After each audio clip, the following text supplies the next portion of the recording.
Assalamualaikum warahmatullahi ta'ala wabarakatuh. Alhamdulillah salatan wa salamun ala rasulillah Sayyidina Muhammad ibn Abdullah wa ala alihi wa sahbihi wa walah. Wa ba'du. Sahabat-sahabat milenial yang kami banggakan dan yang sedang berbahagia, alhamdulillah kita bisa bertatap muka kembali di channel Milenial Official Channel kali ini. Dan yang sedang duduk bersama kami di samping kami Ustadz Rifki Al-Mahmudi dan kami sendiri Muhammad Baihaqi sebagai host di malam hari ini.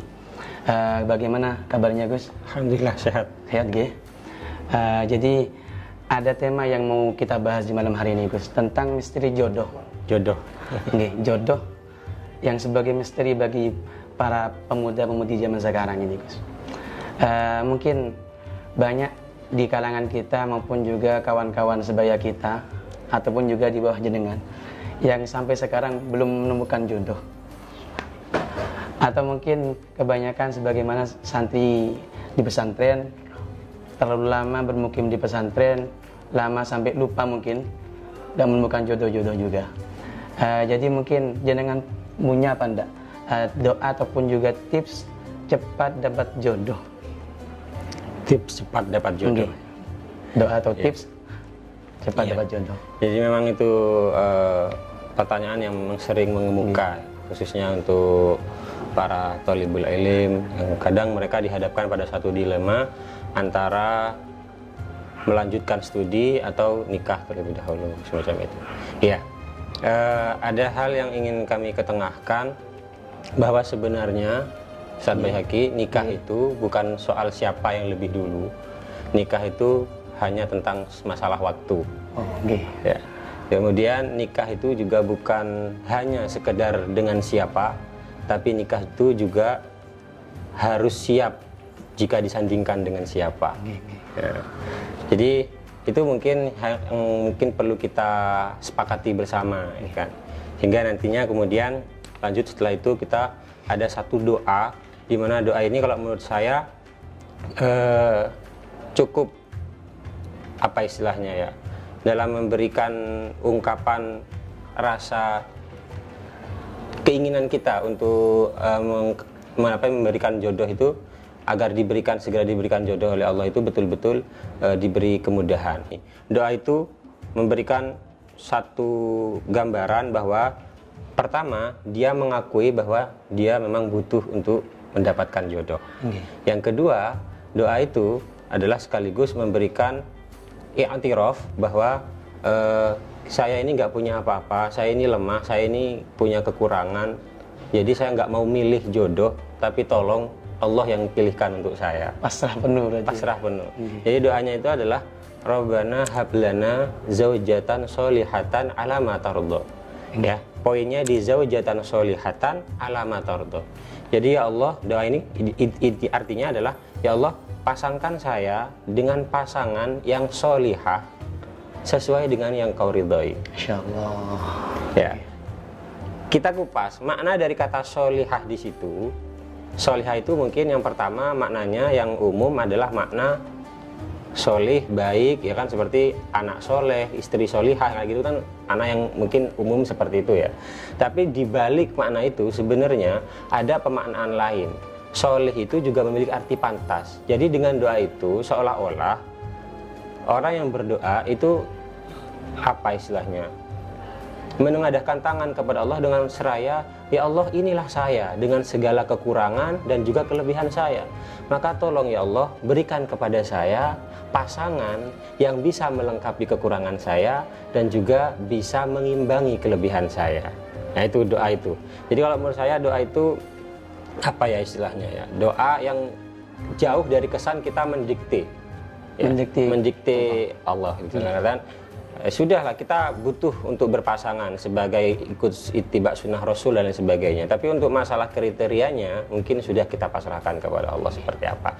Karena Allah yang lebih tahu akan bagaimana kita selanjutnya, dan mungkin pasangan itulah nanti yang akan menembel kekurangan-kekurangan kita.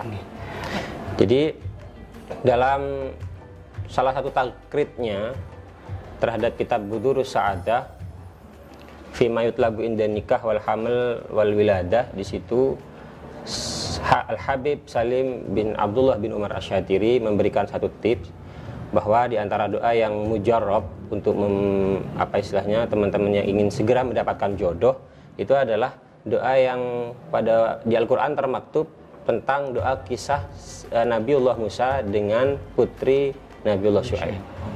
Doa itu adalah Rabbi inni lima anzalta ilayya min khairin faqir, kan gitu. Rabbi inni lima anzalta ilayya min khairin faqir. Doa itu diulang-ulang terus di tempat-tempat istijabah, juga di waktu-waktu yang mustajab. Insya Allah itu juga sudah memberikan apa istilahnya, insya Allah cepat diberkaskan jodoh. Kemudian dilanjutkan juga di situ, di samping doa tersebut juga ada doa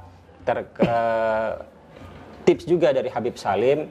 Beliau menyampaikan yang ingin segera mendapatkan jodoh ini, cobalah bangun malam-malam di jaufil lail, sholat 2 rakaat dengan tujuan agar dimudahkan mendapatkan jodoh. Ya mungkin sholatnya sholat hajat ya, sholat hajat untuk dimudahkan mendapatkan jodoh.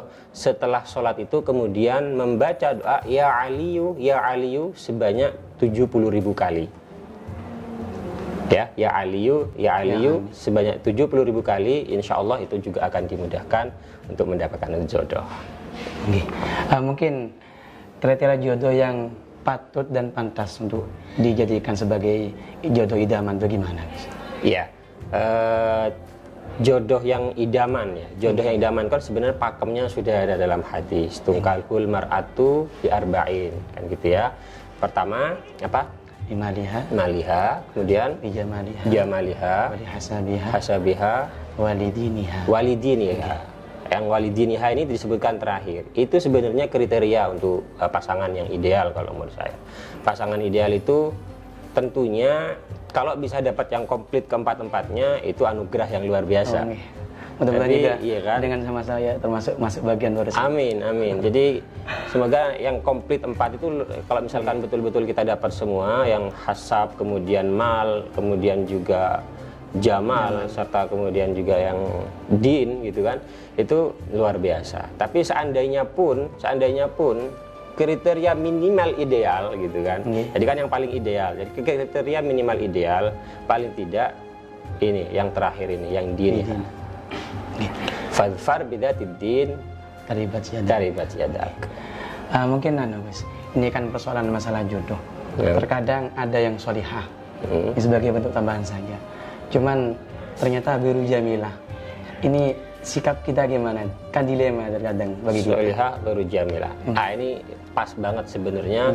Kalau kita doanya pakai doa yang pertama tadi, yang doa bahwa betul-betul ingin menampakkan kebutuhan kita, artinya kefakiran kita fakir kepada Allah, butuh kepada Allah untuk segera dipertemukan jodoh, tapi untuk kriterianya biarkan Allah yang memilihkan. Maka sebenarnya hal yang seperti tadi, dilema seperti tadi tidak menjadi problem, ya kan? Ada yang sholihah tapi tidak jamilah, ya kan? Ya, kalau doanya seperti yang tadi mungkin sudah selesai, karena doa tadi itu sebenarnya sekaligus doa penenang karena apapun yang dipilihkan Allah untuk kita akan terima. Bahasa Jawanya itu sakweh-wehe ya kan. Dengan doa itu kita kan sudah mau dikasihkan seperti apa, sudah itu terima gitu. Jadi terkait nanti dikembalikan lagi ke diri kita masing-masing juga. Terkait misalkan kita kok agak kurang sreg, ya itu berarti mungkin senamanya manusia ada nafsu mungkin yang mungkin istilahnya ingin lebih ada prioritas di situ, ya nggak masalah juga. Atau mungkin ke bawah baper gitu. Bisa jadi ke bawah baper karena mungkin teman-temannya apa istilahnya yang cantik istrinya. Ya, lebih istilahnya lebih memprioritaskan itu daripada yang keagamaannya, mungkin itu akan menjadi terbawa juga. Mungkin sebagai penutup Gus, bagaimana sikap kita tentang masalah misteri jodoh yang belum terselesaikan bagi kita gitu? Jodoh itu memang misteri, sebagaimana kematian, hal yang mungkin pasti, tapi juga kita tidak tahu kapan waktunya, semacam itu. Kadang orang itu ketemu jodohnya di awal, artinya ada pernikahan dini istilahnya kan. Ada juga yang kemudian di usia yang sudah cukup matang baru ketemu. Ada juga yang kemudian jodohnya bukan di dunia, ya kan? Jadi saya rasa semuanya itu harus kita apa istilahnya, kita sebagai hamba yang berketuhanan berharap bagaimana sekiranya segala keputusan dan takdir Allah itu betul-betul kita terima dengan lapang dada. Okay. Jadi mungkin sebagaimana yang disampaikan beliau barusan tentang masalah misteri jodoh, intinya kita menanti dan menerima tentang apa yang ditakdirkan oleh Allah dan yang diridhai oleh Allah. Akhiran dari kami, wassalamualaikum warahmatullahi taala wabarakatuh.